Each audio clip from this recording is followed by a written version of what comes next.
Буктрейлър. Герой нашего времени. Презентация по романа Михаила Лермонтова.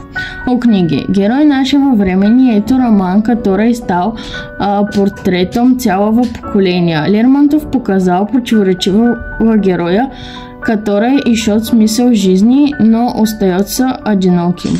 Главный герой – Печорин, смелый, но циничный, обладает глубоким умом, но разочарован в жизни, играет со судьбой и чувствами окружающих. Его поступки кажутся непредсказуемыми. Основные события романа – история белой, любовь и трагедия, дуэл с Грушницким, честь или бессердечие, загадка княжной Мэри, чувство или игра, судьба Печорина, рок или его выбор. Кто такой Печорин?